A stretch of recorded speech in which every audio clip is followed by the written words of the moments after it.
Welcome to the mandatory kit video for Beacons Way 100k.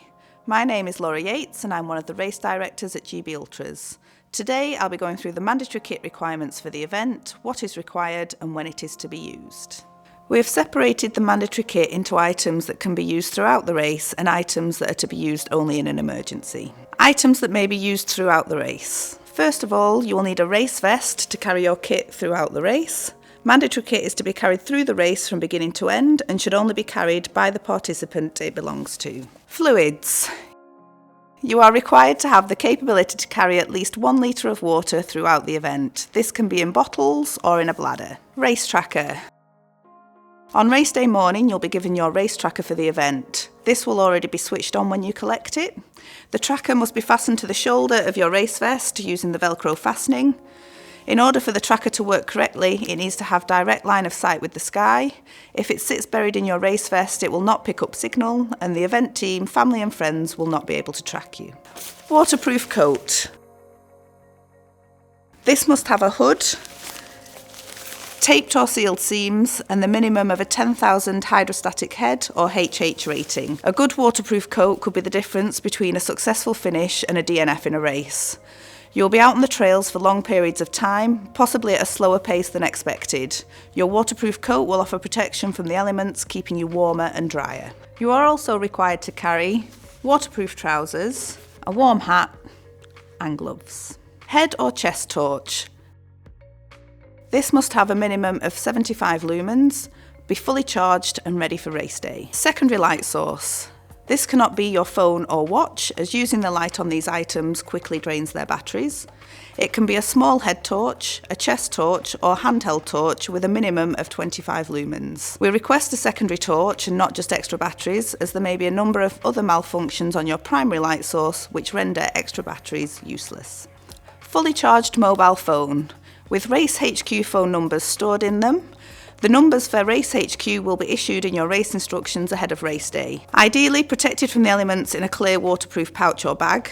Please make sure your phone remains switched on at all times in case Race HQ needs to get hold of you throughout the race. Hard copy map. This must be the full map. Cut downs, printouts and photocopies will not be permitted. Ordnance Survey OL12 Brecon Beacons. This is by far the most detailed map you can get of the Brecon Beacons. It includes both the high-level race route and the low-level route at the Carmarthen Fans section of the race, and includes the final section of the route from Carreg Cennen Castle to Llangadog. We recommend participants purchase the active waterproof edition of the maps, as the non-waterproof version may rip in wet weather conditions. Participants are also permitted to carry Harvey Maps Brecon Beacons West XT25. Please note that Harvey Maps do not have the in-depth detail of that on OS Maps. The main issue being that Harvey Maps do not clearly identify the official Beacons Way trail along the Carmarthen Fans High route, which is the race route, nor does it identify the full low-level route that will be actioned by the team in poor weather conditions. If you are not familiar with the area, we recommend carrying the OS Maps for the race. Harvey Maps XT40 is not permitted. Baseplate compass. A handheld compass, not a compass on your watch or phone, to be used alongside the map. Runners for this event are expected to be competent map readers, as it is a self-navigation event. Emergency items, to be used only in an emergency. Emergency base layer. This should be in a dry bag inside your race vest and is for use only in an emergency. If you think you may get cold throughout the event, then you need to carry more layers with you. The purpose of the emergency base layer is to keep you warm in an emergency.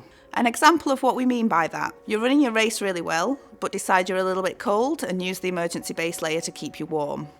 But then it rains and the base layer gets damp or wet. You then have a fall and become immobile. Now you have no dry clothing to put on and keep you warm before wrapping your foil blanket around you.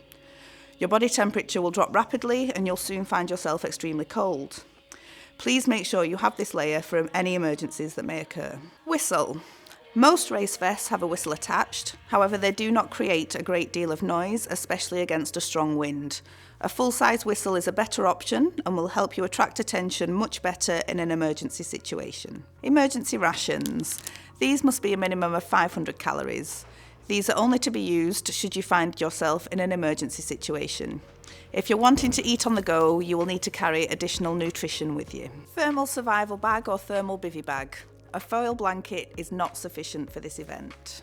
This is the minimum amount of kit that GB Ultras requires you to carry throughout the event. You are more than welcome to carry additional items throughout the race. Additional kit items could be a first aid kit or blister kit.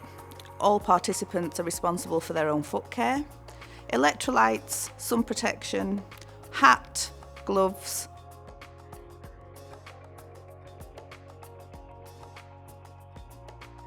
A cup. GB Ultras are cupless to keep our single-use plastic usage to a minimum. This means no cups or bottles are provided at checkpoints along the route. If you are wanting to drink a cold beverage and do not want it in your bottles, you will need to carry a cup with you. GB Ultras foldable cups are available to purchase on the website and will also be available to purchase at race registration. Thank you for watching. If you've got any questions, please email events@gbultras.com and I'll see you on race day.